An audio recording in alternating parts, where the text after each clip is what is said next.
सीमितच आपल्याला माहीत असते. फक्त 26 जानेवारी कशासाठी साजरा केला जातो आणि 26 जानेवारी एवढंच आपल्याला माहीत असतं. त्याच्या पलीकडे संविधानामध्ये किंवा कॉन्स्टिट्यूशन ऑफ इंडिया जे भारतीय राज्यघटना आहे त्या राज्यघटनेमध्ये काय दिलेलं आहे त्याची आपण किती ग्रॅज्युएट झालो पोस्ट ग्रॅज्युएट झालो तरीही माहिती नसते.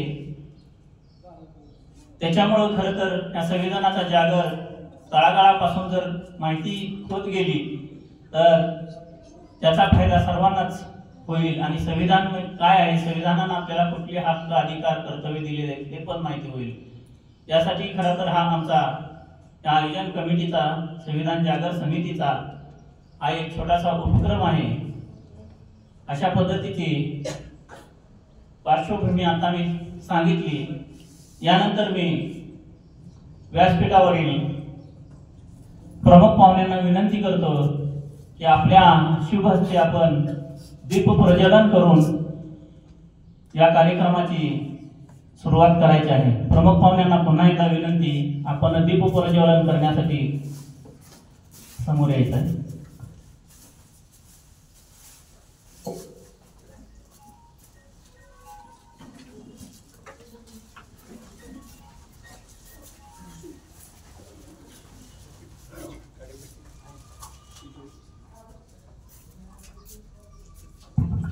आज खरं तर या कार्यक्रमाचं आयोजन करत असताना एक विशेष स्थिती आम्ही नेमली गेली, ती म्हणजे आज महाराष्ट्राचे आराध्य दैवत किंवा भारताचे आराध्य दैवत छत्रपती शिवाजी महाराज यांची जयंती आहे. आज शिवजयंती आहे. शिवजयंतीच्या निमित्तानं महाराष्ट्राचे राजे छत्रपती शिवाजी महाराज यांच्याही प्रतिमेचं पूजन आणि बोधिसत्व भारतरत्न डॉक्टर बाबासाहेब आंबेडकर यांच्याही प्रतिमेचं पूजन मान्यवरांच्या हस्ते दीप प्रज्वलनानंतर होत आहे.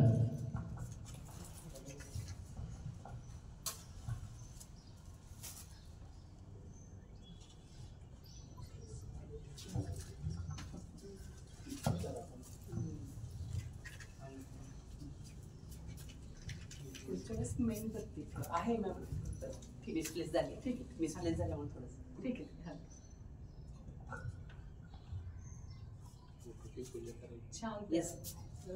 या ठिकाणी प्रमुख पाहुण्यांच्या हस्ते दीप प्रज्वलन होत आहे.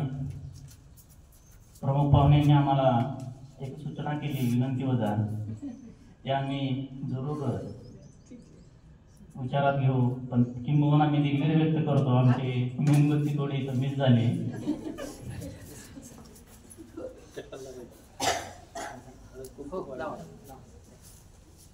या ठिकाणी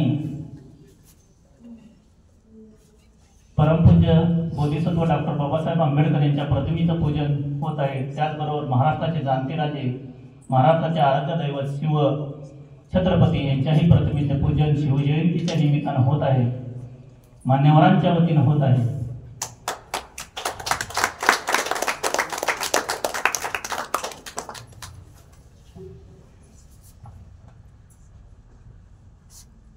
जागर संविधानाचा अभियानांतर्गत राज्यस्तरीय रांगोळी स्पर्धा 2025 या स्पर्धेचा आज आता पारितोषिक वितरण समारंभ आहे. या कार्यक्रमासाठी आपल्याला प्रमुख अतिथी मान्यवर लाभलेले आहेत. त्या म्हणजे प्राध्यापक नीलम पंडित, प्रकल्प अधिकारी स्कूल ऑफ गव्हर्नमेंट MIT विश्वशांती विद्यापीठ पुणे. आणि दुसरे मान्यवर आहेत माजी न्यायाधीश सन्माननीय मान्यवर माननीय श्री दीपकराजे पांढरे सर. त्याचबरोबर आम्हाला कायम मार्गदर्शन असणारे प्रमुख अतिथी माळशिरस वकील संघटनेचे माजी अध्यक्ष आणि आमचे सर्वांचे मार्गदर्शक, संविधान जागर कमिटीचे मार्गदर्शक आदरणीय ॲडव्होकेट मिलिंदजी कुलकर्णी साहेब. त्याचबरोबर माळशिरस वकील संघटनेच्या अध्यक्षा सन्माननीय मान्यवर ॲडव्होकेट मोहिनी देव मॅडम याही या ठिकाणी उपस्थित आहेत. त्याचबरोबर माननीय श्री प्रमोदजी शिंदे संपादक पुरोगामी महाराष्ट्र न्यूज चॅनल हेही व्यासपीठावर उपस्थित आहेत. त्यांचंही मी स्वागत करतो. आणि सर्व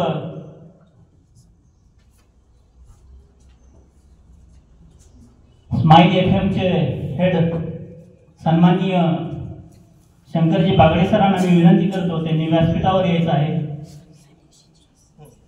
या ठिकाणी स्माईल FM अकलूज चे हेड सन्माननीय शंकर बागडे पोलीस पाटील बागेवाडी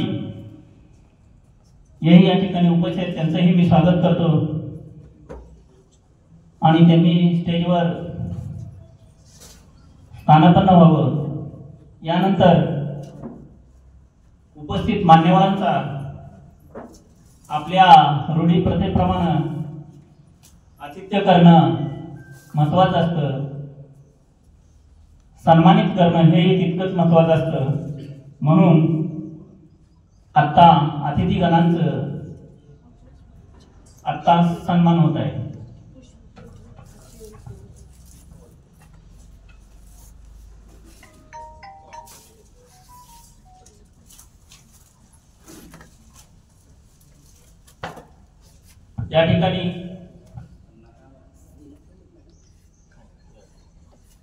या ठिकाणी कार्यक्रमाच्या प्रमुख अतिथी प्राध्यापक नीलम पंडित मॅडम प्रकल्प अधिकारी स्कूल ऑफ गव्हर्नमेंट MIT विश्वशांती विद्यापीठ पुणे यांचा सन्मान जागर संविधान समितीच्या महिला प्रतिनिधी सन्माननीय ॲडव्होकेट रजनी गाडे सोनवलकर मॅडम यांनी करावा असे मी त्यांना विनंती करतो.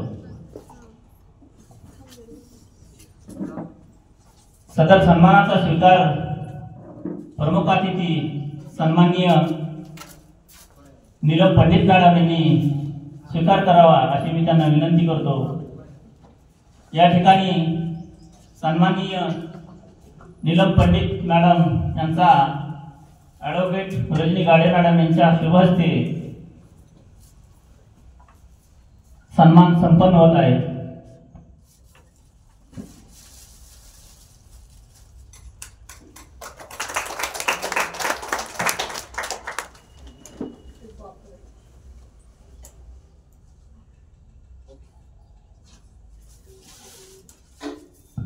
यानंतर सन्माननीय प्रमुख अतिथी माननीय दीपक राजे पांढरे सर माजी न्यायाधीश यांचाही सन्मान समितीच्या वतीनं ॲडव्होकेट धनंजय शिवाजीराव बाबर साहेब करतील. सदर सन्मानाचा स्वीकार आदरणीय सरांनी करावा असे मी त्यांना नम्र विनंती करतो.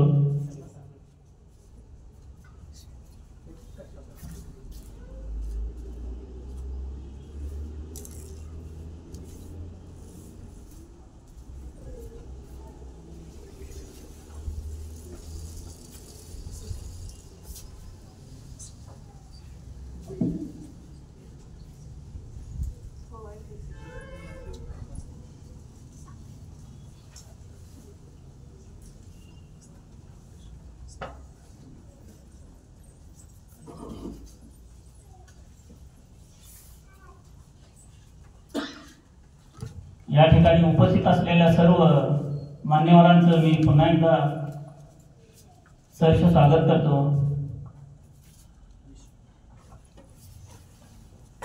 या ठिकाणी चांदापूरच्या जेजे महाविद्यालयाचे संस्थापक अध्यक्ष डॉक्टर कुमार लोंढे सर हेही या ठिकाणी उपस्थित आहेत. त्यांचंही मी समितीच्या वतीनं स्वागत करतो.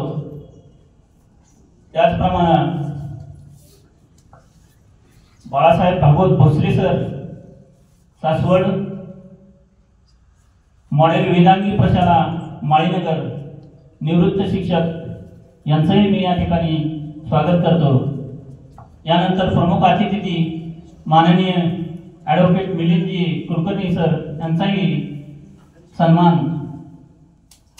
ॲडव्होकेट सुमित सावंत यांच्या हस्ते होत आहे.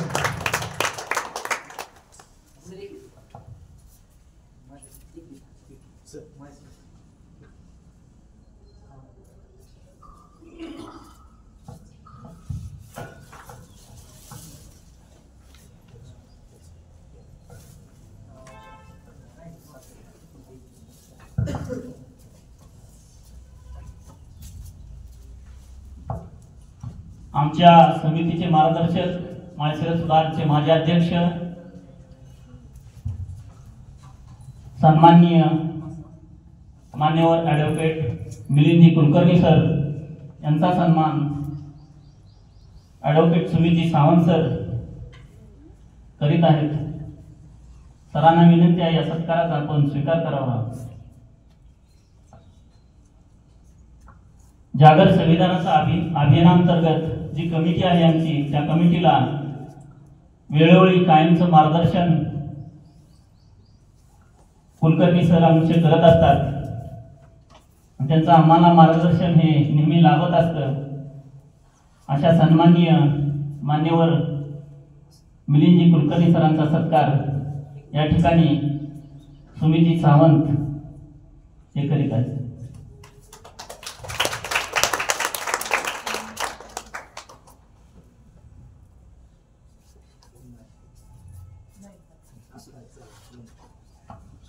यानंतर या कार्यक्रमाच्या प्रमुख अतिथी सन्माननीय माळशिरस वकील संघटनेचे अध्यक्ष सन्माननीय मान्यवर ॲडव्होकेट मोहिनी देव मॅडम यांचा सत्कार आमच्या कमिटीच्या प्रतिनिधी सदस्या ॲडव्होकेट सुनीता सातपुते मॅडम यांनी करावा अशी मी त्यांना विनंती करतो. सन्माननीय माळशिरस वकील संघटनेचे अध्यक्ष देव मॅडम यांनी सन्मानाचा स्वीकार करावा अशी मी त्यांना विनंती करतो.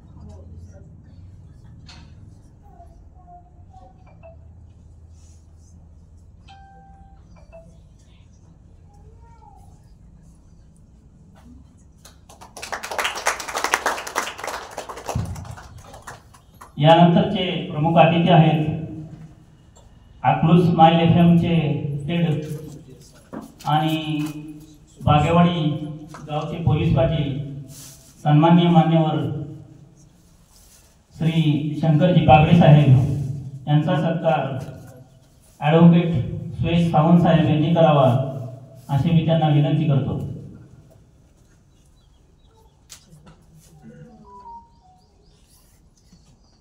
सन्माननीय बागडे सरांनी या सत्काराचा स्वीकार करावा अशी मी त्यांना विनंती करतो.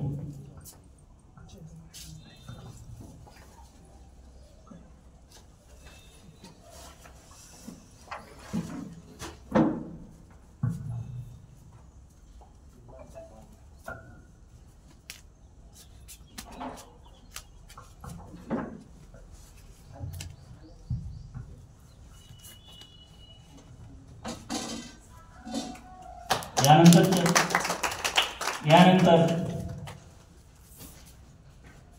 प्रमोदजी शिंदे संपादक पुरोगामी महाराष्ट्र न्यूज चॅनल यांचाही सत्कार समितीचे सदस्य ॲडव्होकेट नितीनजी भोसले सर यांनी करावा अशी मी त्यांना विनंती करतो. माननीय श्री प्रमोदजी शिंदे अध्यक्ष संपादक पुरोगामी महाराष्ट्र न्यूज चॅनल यांचा सत्कार ॲडव्होकेट नितीनजी भोसले यांच्या हस्ते होत आहे. त्याचा स्वीकार प्रमोदजी शिंदे यांनी करावा अशी मी त्यांना विनंती करतो.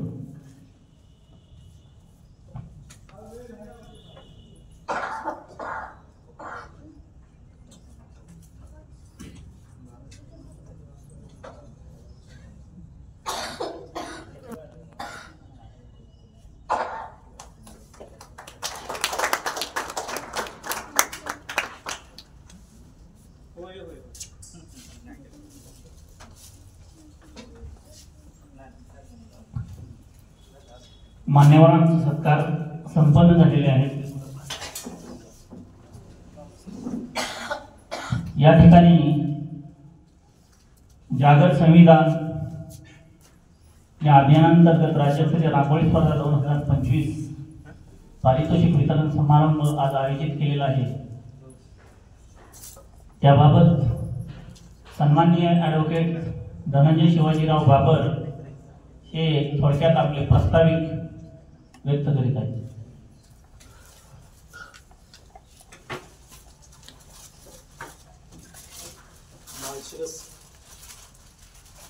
माळशिरस तालुका विधी बांधव आयोजित भारतीय संविधानाच्या अमृत महोत्सवी वर्षानिमित्त जागर संविधानाचा अभियानांतर्गत राज्यस्तरीय रांगोळी स्पर्धा 2025 पारितोषिक वितरण समारंभ आज संपन्न होत आहे.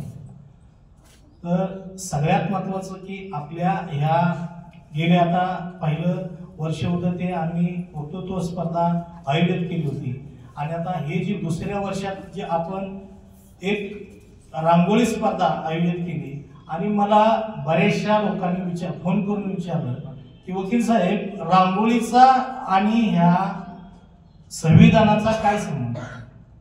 तर त्यांना मी तुम्हाला सगळ्यांना सांगू इच्छितो की मी त्यांना एकच सांगितलं की रांगोळी काढणाऱ्या 99% महिला असतात आणि महिला ह्या लहान मुलांच्या म्हणजे आमचा लहान मुलगा किंवा आमचे बरेचसे जे काय तरुण युवक असतात ते बऱ्यापैकी एकतर शिक्षकांबरोबर असतात नाहीतर त्याच्या आई बरोबर असतात आणि त्याच्यामुळं फक्त कारण काय झालेलं आहे की आपल्या या देशाची निमित्त ताकद आपण म्हणतो ती चूल आणि मूल याच्यामध्येच अडकलेले आहे आणि त्याच्यामुळं आपली ही 50% जी काय ताकद आहे त्या ताकदीला आपण बाहेर आणण्याचं काम आमचं हे संविधान करणार आहे आणि त्याच्यामुळं मी म्हणलं की त्यांना हे आम्ही रांगोळी स्पर्धा आयोजित करणार.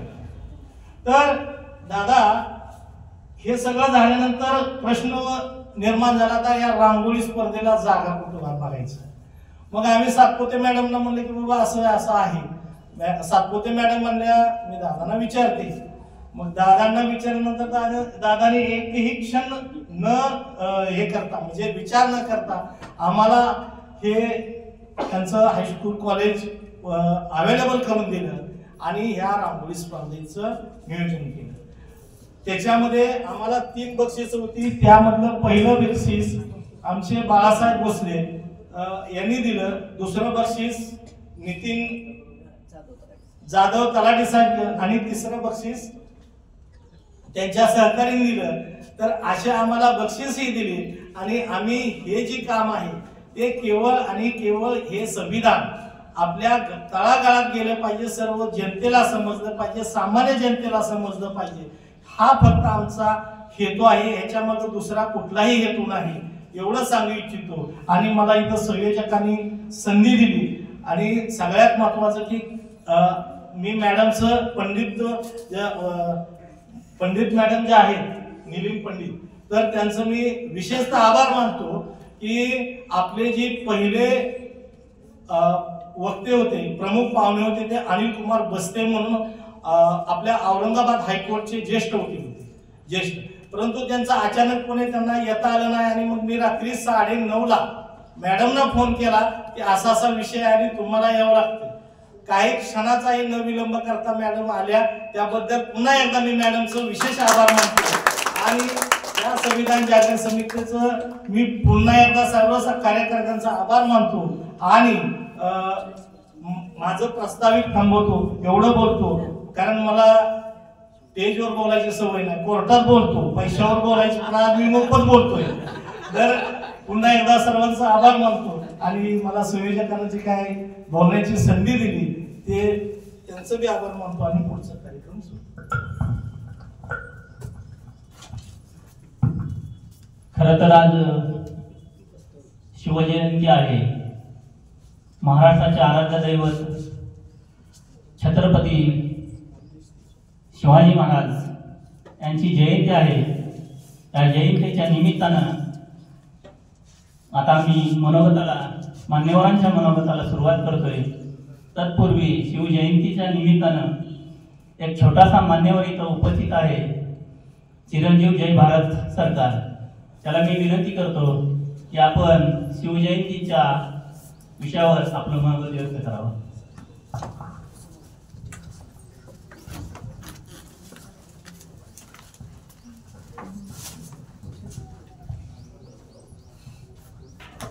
छत्रपती शिवाजी महाराज जसे एकच होऊन गेले, इतिहासाच्या पानामध्ये नाव आपले करून गेले.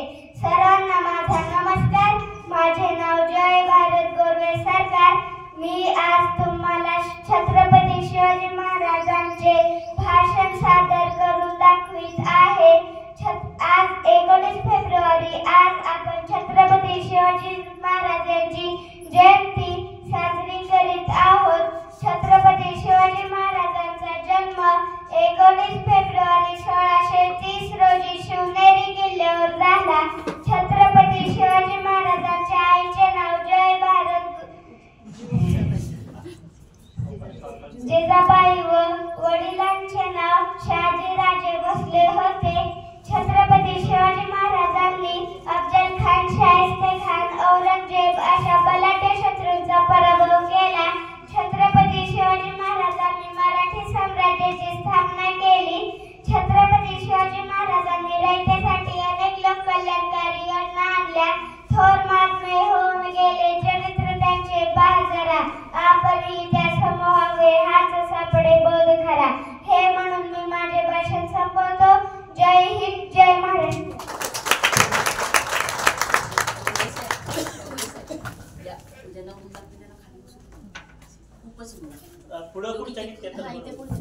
ज्यांना ऊन लागते थोड्या पुढच्या पुढे घेतल्या तर उन्हात असलेली सावली तिथे तर थोड्या पुढच्या घ्यायच्या तिकडच्या बाजूच्या. यानंतर या कमिटीचे संविधान जागर या कमिटीचे सदस्य सन्माननीय ॲडव्होकेट सुयेजी सावंत सर यांना मी विनंती करतो की 2 मिनिटात आपलं मनोगत व्यक्त करावं.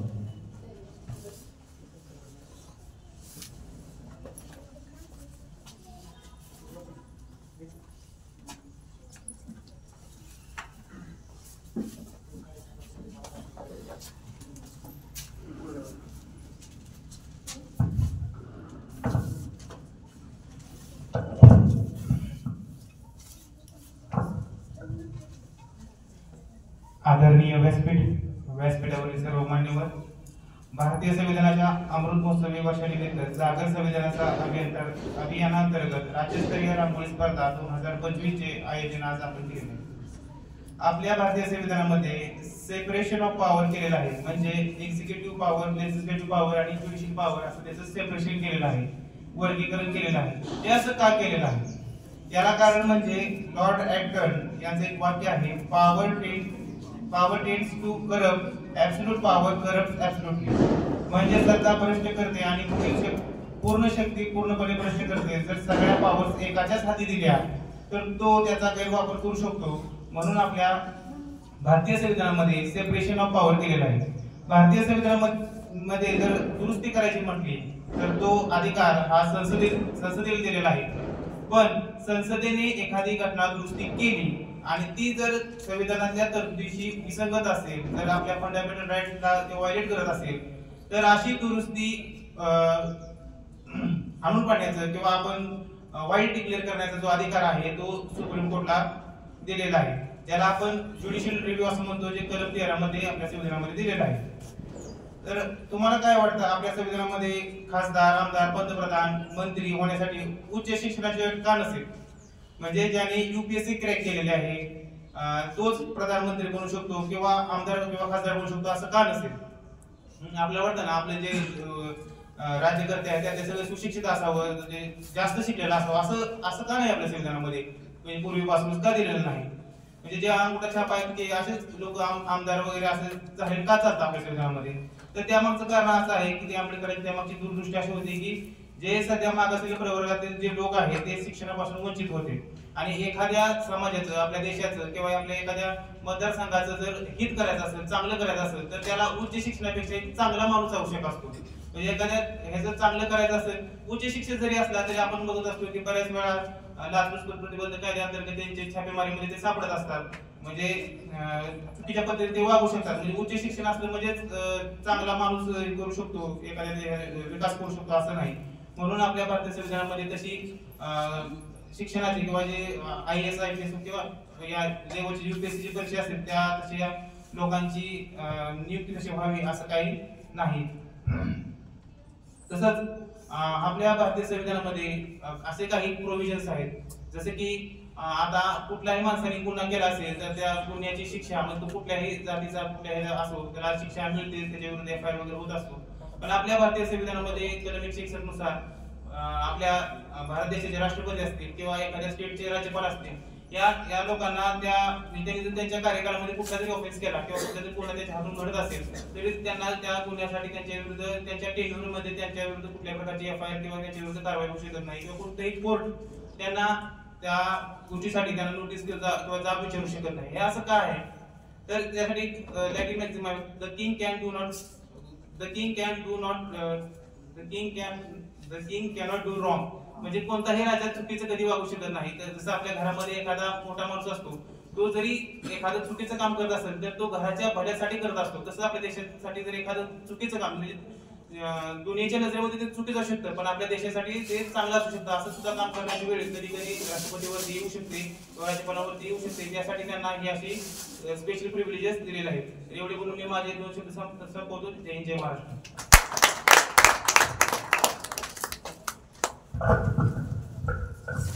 यानंतरची मी विनंती करतो सन्माननीय डॉक्टर कुमारजी लोंढे सर यांनी आपलं मनोगत व्यक्त करावं.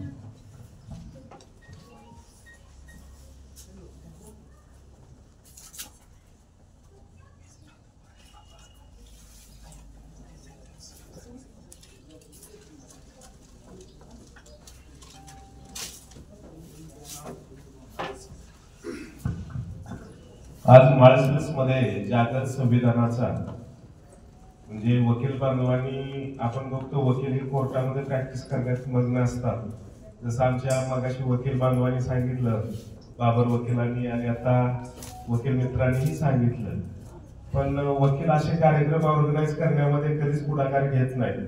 पण त्याला माळशिरस तालुका हा अपवाद आहे. आणि आजच्या कार्यक्रमाचे गेस्ट जे आहेत ते माजी न्यायाधीश आदरणीय देव पांढरे साहेब आणि ज्या अगदी विदिन सेकंडला रात्री 9:30 वाजता हो म्हटल्या ते MITच्या आदरणीय नीलमजी पंडित, तसेच बार असोसिएशनच्या अध्यक्ष आदरणीय देवताई मिलिंद दादा आणि आमचे मित्र प्रमोदजी शिंदे आणि सर्वच वकील बांधव ज्यांनी प्रस्तावित केलं ते ॲडव्होकेट भारत सरकार, सुमितजी सावंत, धनंजय बाबर आणि आमच्या सर्व चिमुकल्या इथं आहेत, काही दिदी इथं आहेत, काही ताई आणि आपण उपस्थित सर्वच. खऱ्या अर्थानं जर आपण बघितलं तर हा असा कार्यक्रम शक्यतो प्रत्येक तालुक्या ठिकाणी जर झाला तर मला वाटतं की महाराष्ट्रामध्ये आणि देशामध्ये अन्याय अत्याचार सुद्धा कमी होतील. त्याचं कारण एक आहे, त्या कमी होतील तर जागर संविधानाचा आपण बघतो बऱ्याच वेळा जागर वेगवेगळ्या ठिकाणचा असतोय. म्हणजे जागरण गोंधळ आपण ऐकलंय, खंडोबाचं जागरण असतंय, बऱ्याच गोष्टी असतात. तर संविधानाचा जागर करणं ही एक युनिक आयडिया वकील बांधवांनी काढलेली आहे. मी तुम्हाला या ठिकाणी जबाबदारीनं सांगेन की आज आपण छत्रपती शिवाजी महाराजांची जयंती मोठ्या उत्साहात साजरा करतोय. आणि ही जयंती पूर्ण देशात होते, राज्यामध्ये होते. कारण ह्याच्या पाठीमागचं सगळ्यात मोठं जर कारण आपण शोधलं तर शिवबाला घडवणारी आमची जिजामाता होती, म्हणून शिवराय घडले. आपल्यालाही आपल्या मुलांना घडवायचं असेल तर आम्हाला जिजामाता झालं पाहिजे. आताची जी आपली महिला आहे ती मोबाईलवर व्यस्त आहे, राग मानू नका. व्हॉट्सअपवर आहे, फेसबुकवर आहे, इन्स्टावर आहे, रीलवर आहे. त्यामुळे आताच्या काळामध्ये शिवबा घडवणं थोडं जरा अवघड वाटतंय. पण मला वाटतं सोशल मीडियाचा वापर हा चांगल्या गोष्टीसाठी झाला पाहिजे. आणि तो जर वापर आपण चांगल्या गोष्टीसाठी केला तर निश्चितपणे महाराष्ट्रामध्ये प्रत्येक घराघरामध्ये छत्रपती शिवराय घडल्याशिवाय राहणार नाही. नेल्सन मंडेलांचं एक वाक्य आहे, शिक्षा व शक्तिशाली हत्यार आहे शिक्षा वो शक्तिशाली हथियार है जिसे आप दुनिया को बदल सकते हैं. किसे बदल सकते हैं? दुनिया को. त्यामुळे नेल्सन मंडेलांचा आदर्श आमच्या डोळ्यापुढे पाहिजे. संत तुकारामांपासून संत पेरियार रामास्वामी पर्यंत त्या अगदी छत्रपती शाहू महाराज महात्मा ज्योतिबा फुलेंपर्यंत हे विचार आदर्श आमच्या डोळ्यापुढे पाहिजेत. मला परवाचा जो नागपूर मधला जो निकाल आहे त्या निकालाच्या संदर्भात मी थोडंच या ठिकाणी आपल्याला विवेचन करेन. बांधवांनो, कोणताही लढा जर यशस्वी करायचा असेल तर त्यामध्ये सातत्य, जिद्द आणि चिकाटी पाहिजे. नागपूरमध्ये एक दलित